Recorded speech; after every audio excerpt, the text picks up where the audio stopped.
Je sais que beaucoup d'entre vous se demandent ce que je fais là. Mais je suis là, j'ai écouté mes vacances à cause de vous. Oui, c'est dire que si j'étais pas là aujourd'hui, vous n'auriez pas eu d'Eucharistie. Il fallait que je vienne. C'est tout ça le service. Souvent, on a une image de Dieu qui est vraiment déformée. Et ça, c'est normal, parce que souvent, on ne connaît pas la parole de Dieu, on ne lit pas assez la Bible pour connaître véritablement le Seigneur. Est-ce que vous pensez qu'on peut parler à Dieu comme ça? Vraiment? C'est exactement ce que nous montre cette première lecture. La possibilité du dialogue avec Dieu, d'échange, d'un dialogue, c'est le mot, un dialogue avec Dieu. Possibilité de dire à Dieu ce qu'on pense. Possibilité de lui demander quelque chose. Et voilà qu'Abraham le vit. Abraham le vit, mais en termes d'intercession. Il intercède. Il y a plusieurs formes de prière, vous le savez. La prière de demande, ça c'est la plus répandue, c'est celle que vous utilisez tout le temps. Seigneur, donne-moi. Seigneur, tu dois me faire ceci ou cela, la prière de demande. Mais rarement celle de l'intercession.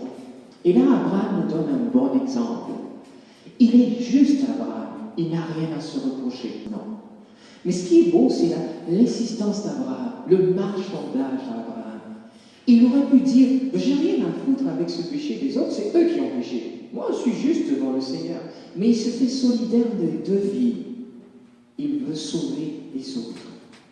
Souvent, on ne fait pas comme Abraham. Même dans la rue, on voit quelqu'un qui a de la difficulté, souvent on ne se sent pas concerné. Ou même autour de nous. Et l'intercession, c'est l'un des premiers rôles du chrétien. C'est l'un des premiers devoirs du chrétien. Et comme je disais, très souvent, quand tu pries, dis-moi, pourquoi tu pries? Dis-moi. Qu'est-ce que tu demandes au Seigneur? Beaucoup de demandes. Qu'est-ce que tu demandes, Nicole? Tu es pas là? Oh my God! C'est exceptionnel. Chapeau. Oh, je vous dis ce que vous faites en général dans la prière. Seigneur, protège ma famille, donne la santé à mes enfants, et tout. En général, c'est centré sur notre famille. Puis moi, je dis aux gens, si tu es chrétien et que tu pries que pour toi et ta famille, tu n'es pas encore chrétien.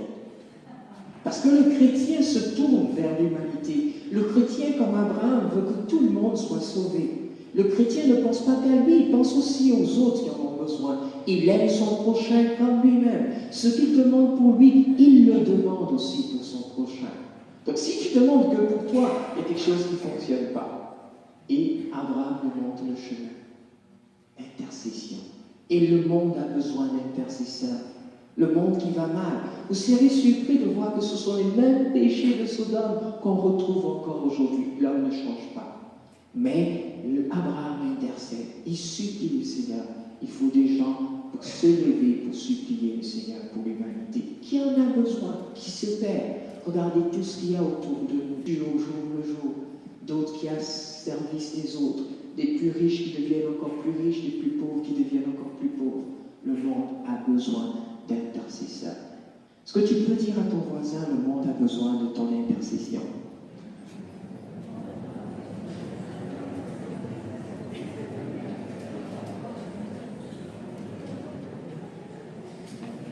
Je vous pose maintenant une question. Pourquoi Abraham a trouvé faveur devant Dieu? Pourquoi il a pu intercéder devant Dieu? Pourquoi? Oui, dis-moi. Oui, parce que son intention était juste.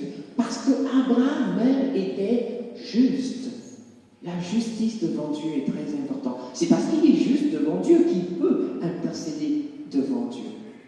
Est-ce que nous sommes toujours justes? Toujours. Moi, tout à l'heure, quand j'allais à Saint-Louis, il y a un monsieur qui m'a fait quelque chose, et puis j'étais un peu fâché, et puis j'ai vraiment dit une méchanceté dans mon cœur. J'ai dit, avec son vilain visage.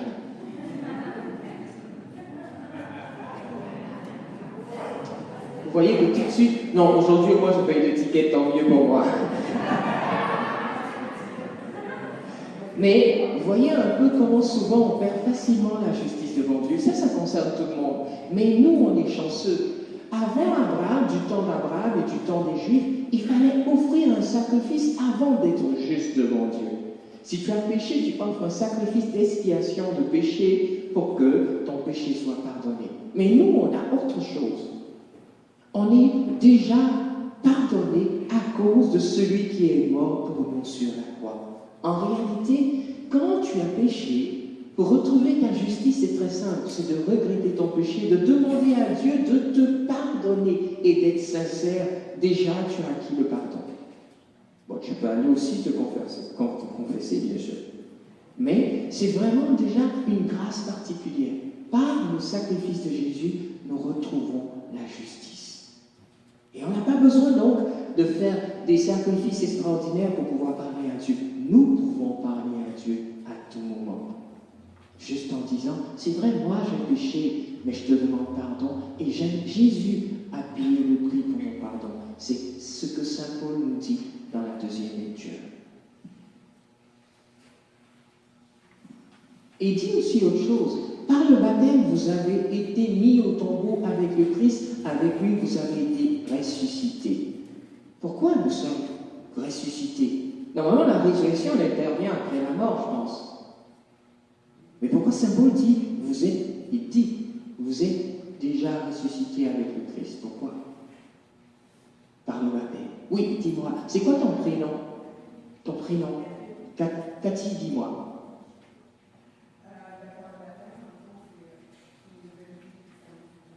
Waouh, ouais. Vous me plaisez, hein, je vous aime beaucoup, vous savez. Vous êtes excellent. Par le baptême, on a une nouvelle vie.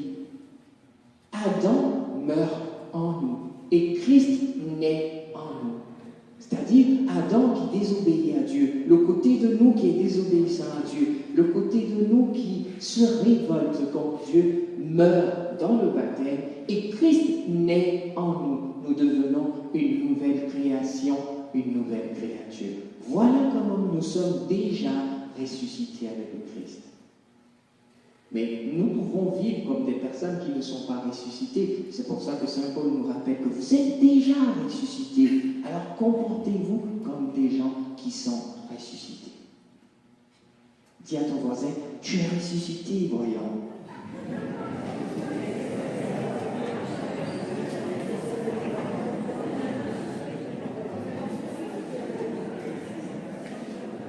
Ça va?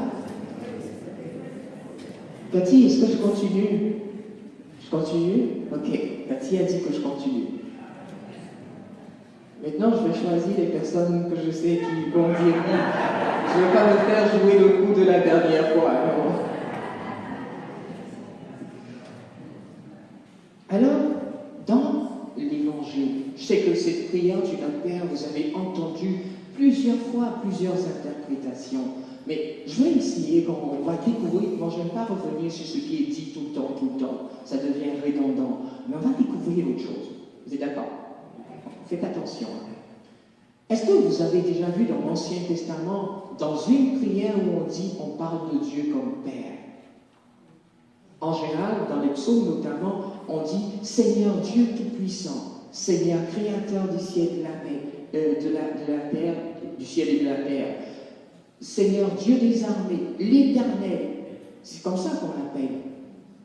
Mais Jésus vient dire à ses disciples, quand vous priez, dites Papa, Abba. C'est un changement. C'est vraiment autre chose qu'il annonce.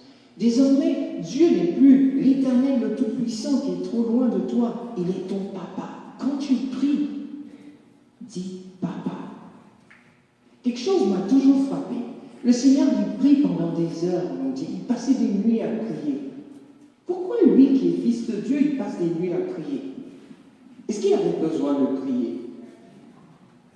Non, il était fils de Dieu, il était l'égal de Dieu. Il pouvait ne pas prier. Et pourquoi il priait? Pour les autres, mais bien plus encore. Si vous voyez la définition de la prière comme le fait de s'adresser à Dieu qui est tout-puissant et le fait de lui demander, vous ne pouvez pas comprendre pourquoi il priait. Mais si vous prenez la prière comme un dialogue, un échange, une relation d'amour, alors c'est normal que le Fils parle constamment au Père. C'est ça en fait la prière. C'est un échange, c'est une relation d'amour. Donc il ne peut pas ne pas parler à son Père, surtout qu'il aime son Père. Donc ça ne devient plus une obligation pour lui, ça devient normal pour lui. Et c'est pour ça qu'il change la vision des autres en leur disant « Arrêtez de dire tout-puissant, appelez-le Papa, vous parlez à votre Père. » Quand vous priez, dites « Papa ». Ça change tout, hein? Oui, dis-moi.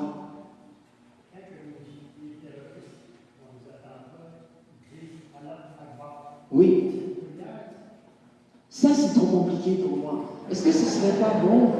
Est-ce que ce serait pas bon qu'on pense à nous autres d'abord? Vous êtes d'accord avec moi, hein? Ce qu'on peut faire pour eux, ce que moi je conseille pour eux, de ne point les juger, de prier pour eux. Vous savez, vous aussi, dans votre vie, vous avez fait des erreurs souvent graves, et vous pensiez être dans la vérité. Eux aussi pensaient dans la vérité. Laissons les événements et le temps peut-être ouvrir leur regard, et prions pour cela, d'accord? Et vraiment, c'est important de voir Dieu comme notre papa. Alors quand tu parles à ton papa, tu n'es plus gêné. Tu peux lui dire les choses comme tu penses. Tu peux lui dire les choses comme il faut. Et ensuite, quand on voit notre Père, c'est un modèle de prière qu'il nous donne. Ce n'est pas forcément de dire toujours machinalement les mêmes paroles. Si, c'est vrai qu'elles ont un sens, elles ont un pouvoir, d'accord. Mais ce que Jésus voulait faire comprendre à cet disciple, c'est vraiment comment structurer une prière. D'abord, si tu veux prier, rappelle-toi que tu parles à ton Père. Ensuite, reconnais le désir que son règne vienne, que le règne de Satan tombe, mais que le règne de Dieu vienne. Et quand Jésus dit, il dit, le royaume des cieux est tout proche, convertissez-vous. Tout ce qu'il annonce, c'est le royaume. Et dans la première partie, il désire que le nom du Seigneur soit sanctifié et que le royaume vienne. Et comment tu pries, et puis tu ne sais même pas souvent, on ne sait même pas ce que ça représente que de sanctifier le nom du Seigneur et de désirer son règne. On le dit d'abord pour nous et ensuite on le souhaite pour les autres. Donne-nous le pain dont nous avons besoin chaque jour. Je vais voir si vous écoutez mes échanges et je vois si vous ne trouvez pas mes homélies ennuyeuses. Quand Jésus dit « Je suis le pain qui descend du ciel », de quel pain parle-t-il? Un pain spirituel. Donc quand il dit « Donne-nous notre pain de chaque jour », est-ce que c'est forcément le pain de la nourriture? C'est tout ce dont nous avons besoin, tant bien matériellement que spirituellement. Il ne faut pas l'oublier, c'est très important. Donne-nous notre pain de chaque jour. Tu peux avoir à manger, mais tu peux manquer de paix intérieure. Ton pain, c'est la paix que tu demandes. Tu peux avoir à manger, mais tu peux être blessé, frustré. Mais Seigneur, c'est la guérison intérieure que je demande. Ça va? Je continue, Kate? Oui, elle a dit oui.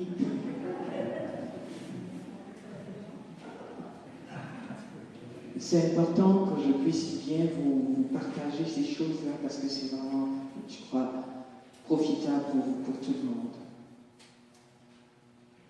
Le Seigneur dit, demandez, vous obtiendrez, cherchez, vous trouverez, frappez, la porte vous sera ouverte.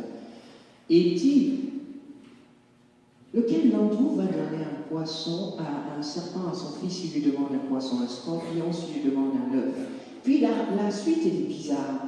Il dit, si donc vous qui êtes mauvais, qui savez donner de bonnes choses à vos enfants, combien plus le Père Céleste ne vous donnera-t-il pas l'Esprit Saint si vous le lui demandez? Pas ce dont vous avez besoin, mais il dit l'Esprit Saint. Pourquoi il dit l'Esprit Saint? Tout simplement parce que l'Esprit Saint est la chose la plus essentielle à demander.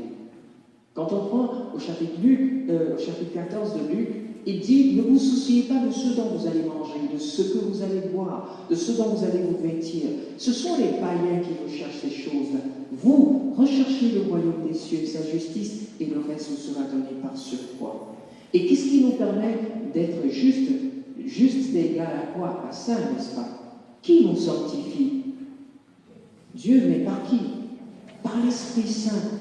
En fait, ce que Jésus nous veut nous faire comprendre, la meilleure chose à demander, c'est l'Esprit Saint. Si tu as l'Esprit Saint, tu as tout. Mais nous, on demande plutôt des choses qui ne sont pas forcément nécessaires. Comme moi, je suis en train de demander un billet d'avion pour voyager. Je plaisante. Mais c'est bon, et puis, de découvrir que la prière est vraiment relation d'amour. Elle est aussi souci par rapport aux autres, pas seulement par rapport à nous. Et si nous devons prier par rapport à nous, la meilleure chose à demander, c'est le Saint-Esprit. C'est bon? Est-ce qu'il y a une question? S'il y a une question, je réponds.